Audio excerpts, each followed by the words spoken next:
சாயந்தரம் வீட்டுக்கு போனதுக்கு அப்புறம் நிம்மதியா டிவி பார்க்கணும் உட்காந்தா, இப்ப டிவியை திறந்தா சீரியல்னு அப்படி பேர்ல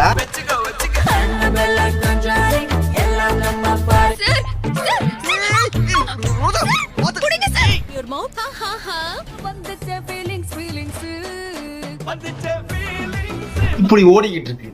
டேய் எப்படி இருந்த டிவி இண்டஸ்ட்ரிடா டேய். சன் டிவி, விஜய் டிவிலாம் இந்த மாதிரி ஐகானிக் சீரியல் தானே ஃபேமஸ் ஆச்சு. அப்படி இந்த மாதிரி ஐகானிக் சீரியல்ஸ் டிஆர்பில எங்கேயோ உச்சம் தொட்டு சீரியல் டிவிக்கே பிறகு பார்த்தா சன் டிவில டிஆர்பில எகிர வைத்த சீரியல் என்னன்னு வாங்க பாப்போம். வெல்கம் டு மினிமா தட்டல் யூடியூப் சேனல்.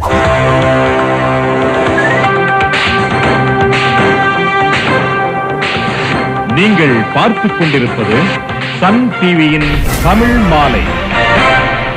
இதுவரைக்கும் சீரியல்னா நம்பர் 1 அப்படின்னு யார கேட்டாலும் கண்ணை மூட்டு ஒரே ஒரு சீரியல் தான் சொல்லுவாங்க. சின்னவங்க இருந்து பெரியவங்க வரைக்கும் இது எல்லாருக்கும் ரொம்ப ரொம்ப பிடிச்ச சீரியல். அதுதான் மெட்டி ஒலிதான். மெட்டி ஒலிதான். மெட்டி ஒலில இருந்து நான் பாத்துக்கேன். அப்ப அந்த சீரியல் ரொம்ப ஃபேமஸ்.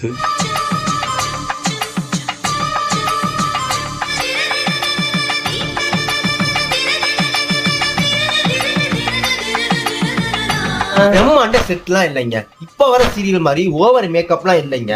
நம்ம அக்கா, நம்ம அம்மா, நம்ம அத்தை எப்படி நம்ம வீட்டுல இருப்பாங்களோ, எப்படி நம்ம வீட்டுல இருந்து சகஜமா தரையில உட்காந்து பேசுவாங்களோ, எப்படி ஓவர் அல்டாப்பா இல்லாம இருப்பாங்களோ அப்படி யதார்த்தமா எடுக்கப்பட்ட சீரியல் தான் மெட்டி ஒலி. வீட்டின் கதாநாயகியான சரோ என்கிற சரோஜா.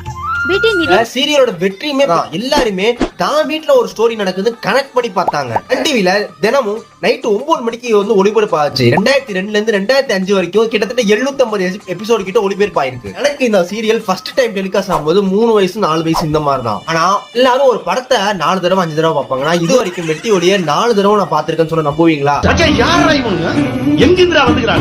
ஆமா, சன் டிவில 2010ல ஒரு டெலிகாஸ்ட் பண்ணாங்க. அதுக்கப்புறம் கோவிட் டைம்ல எகைன் சன் டிவில டெலிகாஸ்ட் பண்ணாங்க 2020ல.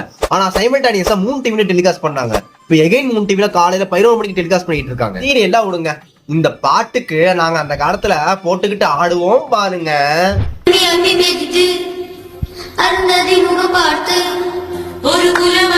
அப்படிப்பட்ட பாட்டுங்க. இந்த பாட்டுக்காகவே இந்த சீரியல் உட்காந்து பார்த்த ஒரு கூட்டம் இருக்குங்க. இந்த சீரியல்ல கதை அப்படின்னு பார்த்தா வெரி வெரி சிம்பிள் ஸ்டோரி தாங்க. சிதம்பரம் நான் பார்த்த 5 பொண்ணுங்களை கல்யாணம் பண்ணி கொடுப்பாரு. அந்த 5 பொண்ணுங்க வீட்லயும் ஒவ்வொரு ஹஸ்பண்ட் ஒவ்வொரு மாதிரி அந்த வீட்டுல நடக்கிற பிரச்சனைகள் தாங்க சீரியல் போய்கிட்டு இருக்கும். நாங்க ரொம்ப சிம்பிளா இருக்கு ஸ்டோரின்ட்டு அந்த டைரக்டர் சொல்லியிருக்காங்க. ஆனா அதுதான் அந்த சீரியலோட பெரிய பிளஸ். பெரிய மனிதர்களா இருக்காங்களே அப்படின்னு யோசிச்சோம். அதுக்கப்புறம் அந்த கதையை போய் மக்கள்கிட்ட சேர்ந்த விதத்துல ஒரு சின்ன திரையை புரட்டி போட்ட ஒரு தொடர். எத்தனையோ பேர் அந்த சிதம்பரத்தை தன்னோட அப்பாவா பார்த்தாங்க. நான் இருந்திருந்தா 4 லட்சமா இருந்தா கூட சட்னு கொடுத்து பத்திரத்தை முடியும். அளவுக்கு ஒரு பிரச்சனையே கூடாது அப்படின்றதுக்காக கோயில்ல அர்ச்சனை பண்ணாங்க. அந்த காலத்துல எல்லாம் உண்டு. அந்த காலத்துல உள்ள பொண்ணுங்க கோபி மாதிரியும் செல்வம் மாதிரியும் எனக்கு மாப்பிள்ளை வேணும் அப்படின்னு கேட்ட காலமும் உண்டு. முக்கியமா இந்த ஒரு கேரக்டர் தான் rival force of the Metti Oli, Rajam. எல்லாம் உன் பொண்டாட்டியும் அவ தங்கச்சியும் தான்டா. இந்த கேரக்டர் அந்த நேரத்துல ரொம்ப வில்லன் முக்கியம் காட்டாங்க. அதாவது அவங்களே ஒரு நீயானால இப்ப ரீசெண்டா சொல்லியிருக்காங்க. நான் 2002 அந்த டைம்ல மெட்டி ஒலி டைம்ல ஏதோ கோயிலுக்கு போகும்போது என்ன பார்த்து அடிக்க வருவாங்க. ஏன் இப்படி பண்றீங்க, இப்படி கொடுமை பண்றீங்க அப்படின்ட்டு என்ன பார்த்து நிறைய மாமியார் மாறின கதை உண்டு. அதனால அந்த நேரத்தை வெளியே போறது அவாய்ட் பண்ணிக்கிட்டேன் அப்படின்னு சொல்லியிருக்காங்க இந்த ராஜம். அதே சாந்தி வில்லியம்ஸ். ஏகப்பட்ட பேர் திட்டி இருக்காங்க. என்னன்னா அந்த மெட்டி ஒலி பண்ணும் போதே ரொம்ப வெளியிலேயே போக முடியாது. வெளியில போனாலே பாக்குறவங்க ஐயோ அந்த ராட்சசி போகுது அப்படின்னு தான் சொல்லுவாங்க. இந்த சீரியல் தான் முதல் தடவையா ஆம்பளைங்களே உட்காந்து பார்க்க வச்சிச்சு. ஏங்க அந்நேரத்துல சூப்பர் ஸ்டார் இருக்கிற ராஜ்குமார், அதாவது சிவராஜ்குமார் அவரோட அப்பா, அந்த நேரத்துல எம்ஜிஆர் மாதிரி அங்கேயும் ஒரு சூப்பர் ஸ்டார். அவரு இந்த சீரியலுக்கு மிகப்பெரிய ஃபேன். சீரியல் ஆர்டிஸ்ட பாக்குறதுக்காகவே கர்நாடகால இருந்து இங்க அவங்களோட போட்டோ எடுத்துட்டு போயிருக்காங்க. கர்நாடகா கொடுங்க, நம்ம தமிழ்நாட்டுல கலைஞர் கருணாநிதி எவ்வளவு பெரிய ஆளு. அவரு எவ்வளவு பெரிய வேலை இருந்தாலும் நைட்டு 9 மணிக்குனா இருப்பா வந்துடுறா அப்படின்ட்டு 9 மெட்டி ஒலி பார்த்துட்டு தான் அடுத்த வேலையை பண்ணுவாராம். இதை அந்த கட்சி நிர்வாகி நிறைய பேர் சொல்லியிருக்காங்க. போஸ், தனம், ரவி, லீலா, பவானி, விஜி, கோபி, லக்ஷ்மண மாமா, செல்வம், நிர்மலா, சந்தோஷ், கிளவி, சிதம்பரம், குமார், இந்த மாதிரி இத்தனை கேரக்டர் இன்னமும் தமிழ்நாடு மனசுல நீங்காம இடம் பிடிச்சிட்டு இருக்கு. மெட்டி ஒலியோட நல்ல ஒரு சீரியல், மெட்டி ஒலி மாதிரியாவது ஒரு சீரியல் இருக்குன்னு ஏதாவது ஒருத்தர் கமெண்ட் போட சொல்லுங்க. இந்த டைரக்டர் திருமுருகன் இன்னுமே அவரே நினைச்சாலும் அப்படி ஒரு சீரியல் ரீகிரியேட் பண்ண முடியாது. இன்ஃபேக்ட் நாதாஸ்வரம் வந்திருக்குன்னு நிறைய சீரியல் வந்திருக்கு. ஆனா இதுக்கு ஈக்குவலா கூட வர முடியல. அதுதான் நிதர்சனமான உண்மை. அருந்ததி முகம் பார்த்து ஒரு குல மகள் வீட்டுக்குள்ள கொண்டு வரும் சீதனம் மெட்டி 90s கிட்ஸ்க்கு மெட்டி ஒலி அடிமை ரொம்ப ரொம்ப புரியும். இந்த 2K கிட்ஸும் அந்த சீரியலை பார்த்து அந்த காலத்துல எப்படி இருந்தாங்க பாருங்கண்ணா அப்படின்னு தெரிஞ்சுங்க.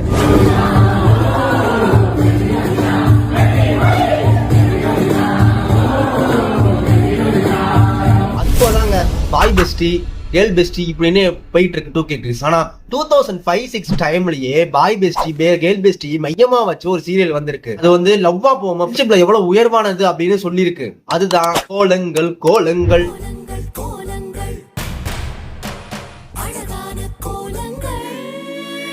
இந்த சீரியல் இந்த பாட்டுக்காக ரொம்ப ஃபேமஸ்.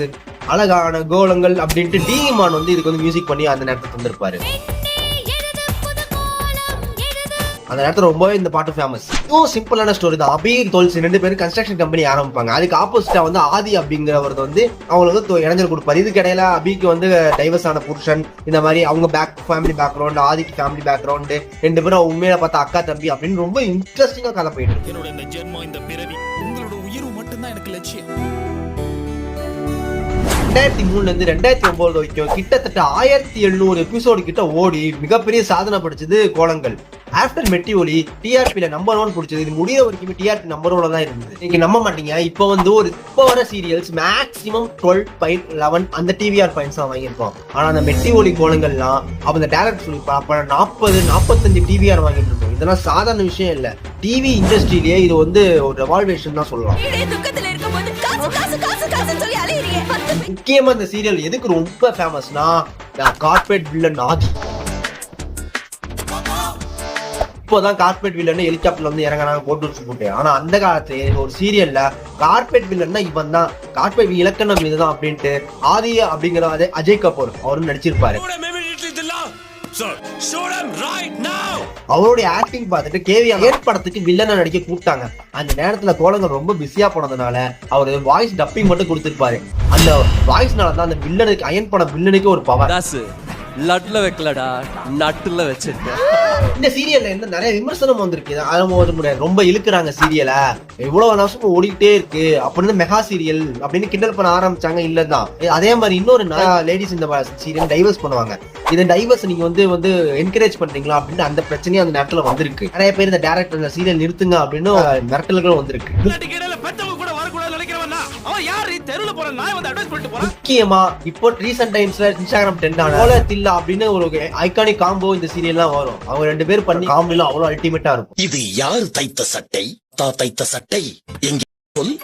இது யார் தைச்ச அல்ல, தைத்த. இது யார் தைத்த? தாத்தாவை யாரும் தைத்து தர முடியாது, தாத்தா தான். நிறைய பேசியிருப்பாங்க. சித்தாந்தல் பேசியிருப்பாங்க, ஆன்மீகம் பேசியிருப்பாங்க, நட்பு பேசியிருப்பாங்க, காதல் பேசியிருப்பாங்க, துரோகம் பேசியிருப்பாங்க, நிறைய அரசியல் விமர்சனம் பண்ணிருப்பாங்க நிறைய இந்த சீரியல்ல. இது வரைக்கும் ஒரு சீரியல்ல இந்த மாதிரிலாம் யாரும் பண்ணது கிடையாது. I won, brother. I won. And you lost. Damn it, you lost.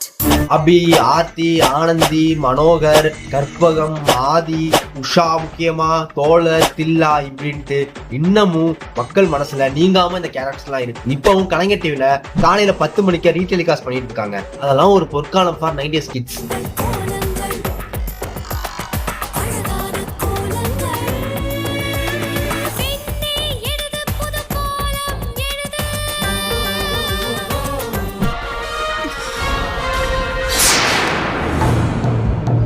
சீரியல்லாம் 90s வரைக்கும் தான் பார்த்திருப்பாங்க. இப்போ வரப்போற சீரியல் என்ன மாதிரி ஒரு 2000க்கு அப்புறம் பிறந்தவங்களும் இந்த சீரியல்ல முக்கியமா கண்டிப்பா பார்த்திருப்பாங்க. இந்த சீரியல் எல்லார் மனசுக்கும் நீங்க இடம் பிடிச்சது. அதுதான் திருமதி செல்வம்.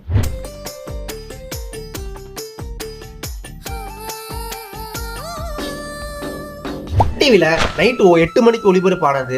2007ல ஃபர்ஸ்ட் மதியம் டெலிகாஸ்ட் ஆச்சு. சீரியல் வாங்கின டிஆர்பி ஹையஸ்ட் டிஆர்பி அப்படி இருக்காங்க. நல்லா சீரியல் போகுது, கதையும் நல்லா போகுது அப்படின்ட்டு 2008ல அவங்க Sun TV night prime start ஆன 8 மணிக்கு அவங்க கொடுத்தாங்க. நான் தாங்க செல்வம், மெக்கானிக். எனக்கு தெரிஞ்சதெல்லாம் என்னோட ஷெட்டும் என் குடும்பமும் மட்டும்தாங்க. நேரம் இது வந்து கோலங்கள் முடிஞ்சதுக்கு அப்புறம் இது பீக்கிறது அது முடிகிற வரைக்குமே அதுதான் நம்பர் 1 சீரியலா இருந்தது. இந்த விஷயத்துல உண்மையிலேயே நான் பெரிய பாக்கியசாலி தான். இந்த சீரியலுமே சிம்பிள் கதை தான். மெக்கானிக்கா இருக்கிற செல்வம், அதாவது சஞ்சீவ் வந்து மெக்கானிக்கல் இன்ஜினியர் படிச்சிருக்கேன்னு சொல்லி அர்ச்சனாவை கல்யாணம் பண்ணிப்பாங்க. 1000 போய் சொல்லி ஒரு கல்யாணத்தை பண்ணலாமே. நான் ஒரு போய் தானே சொன்னேன், அது பெரிய பாவமா? ஃபர்ஸ்ட் பிடிக்காத அர்ச்சனா வந்து வாழையை பிடிக்காம இருந்து கொஞ்சம் கொஞ்சமா செல்வம் கேரக்டரை வந்து பிடிச்சி 2 பேரும் நல்லா வாழ்வாங்க. அப்புறம் பெரிய பணக்காரன் ஆவாங்க. என்ன தங்க மாதிரி உள்ள கையில வச்சு தாங்குறவரு அவரை அடிச்சா நான் பார்த்து சும்மா இருப்பேனா? ஆனா அதுக்கப்புறம் பெரிய ட்விஸ்ட் வச்சாங்க. லோகத்தில் ஒரு நல்லவன் உண்டாயினில் அது செல்வம் என்றா அப்படின்ட்டு அந்த நேரத்துல வந்த சினிமாக்கள்லயும் சுத்தி உள்ளவங்களையும் எனக்கு செல்வம் மாதிரிதான் மாப்பிள்ளை வேணும் பொண்ணுங்கள்லயும் அவ்வளவு செல்வம் நல்லவங்களா காட்டினாங்க. மாமி திருமதி செல்வம் நாடகத்துல செல்வம் கேரக்டர் எப்படி? அவன் ரொம்ப சொல்லுங்க. இந்த லோகத்துல அவன மாதிரி நல்லவனை பார்க்கவே முடியாது. அப்புறம் அந்த அர்ச்சனா இருக்காளே, அடுத்த எபிசோட் ஸ்டார்ட் பண்ணிடுவோம். போதும் போயிடு. ஆனா அவ்வளவு நல்லவனா இருந்தோம் காசு வந்தா எவன் வேணாலும் எப்படி வேணா மாறலான்ட்டு அந்த கதைய ஒரு அப்படியே கடைசி கொஞ்சம் 4-5 மாசத்துல திருப்புனாங்க. செல்வத்தை முழுக்க முழுக்க நெகட்டிவ் கேரக்டரா மாறினாங்க. இது கதையா பார்த்தா சூப்பர் கதை. ஆனா அந்த டைம்ல வந்து ஆடியன்ஸ் வந்து செல்வத்தை நல்லவனாவே பார்த்து செல்வத்தை கெட்டவனா பார்க்க முடியல. சோ கடைசி நேரத்துல பெட்ட பிடிக்காம இல்ல டிஆர்பி கம்மியா வாங்கியுமே கெட்ட பேர் வாங்கிட்டு தான் இந்த சீரியல் முடிஞ்சது.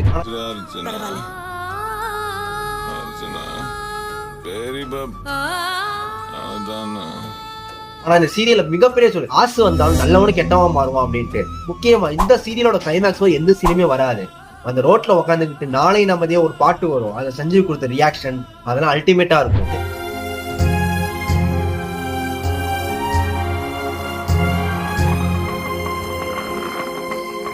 செல்வம், நந்தினி, பூங்காவனம், பாக்கியம், வாசு, ரேவதி, வினோத், ஜெயந்தி இப்படி நம்ம மனசுல நீங்கா இடம் பிடிச்ச இந்த சீரியல் கலைஞர் டிவில ரீடெலிகாஸ்ட் ஆகும். அதுலயுமே நாம நல்ல டிஆர்பி பெற்றுச்சு. மாதிரி ஆளுங்களுக்கு இறக்கப்படக்கூடாதுங்க. வேண விதைச்சவன் வேண இருப்பான். வண்டி எடுங்க போலாம். நாளை நமதே காலம் பெரிதாய் வழிகாட்டிடுதே. காட்டும் விரலால் மாற்றம் வருதே. ஆற்று புனலாய் செல்வம் வருதே. படுங்கனவுகள் உயிர் பெறுதே.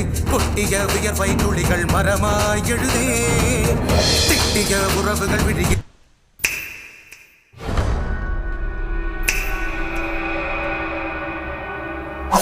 பார்க்க போறது சன் டிவில லாஸ்ட் எனக்கு கேட்ட எப்பிக்கான ஒரு டிஆர்பி பெற்று கடைசியா வந்த சீரியல்.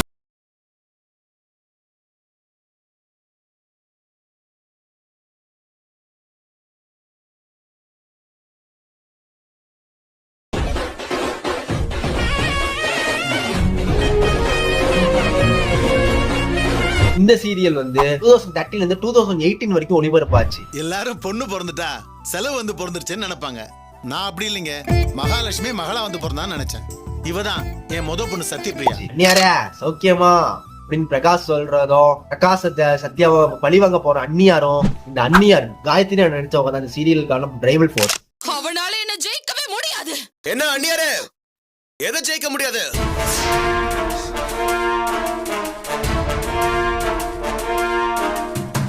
இவங்களாலதான் நிறைய இந்த சீரியல் ரொம்ப பீக்ல போச்சுன்னு சொல்றோம். இல்ல கதையை விட ரொம்பவே சுவாரஸ்யமா போவோம். அடுத்து என்ன நடக்கும் இப்படின்னு நம்மளுக்கு சுவாரஸ்யப்படுத்திட்டே போவான். நீ உன் குடும்பத்தோட வெளியில இருப்ப.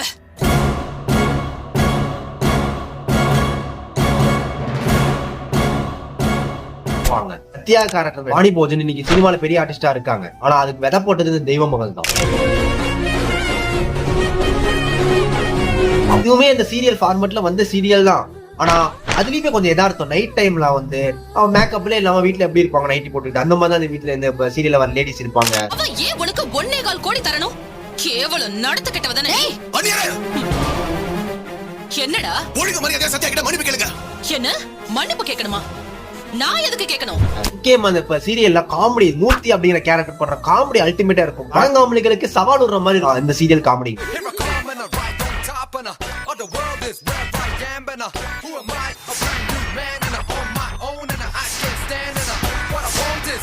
இது லஞ்சத்தை கண்டுபிடிக்க பயன்படுத்துற ரசாயனம் தரவுன நோட்டு.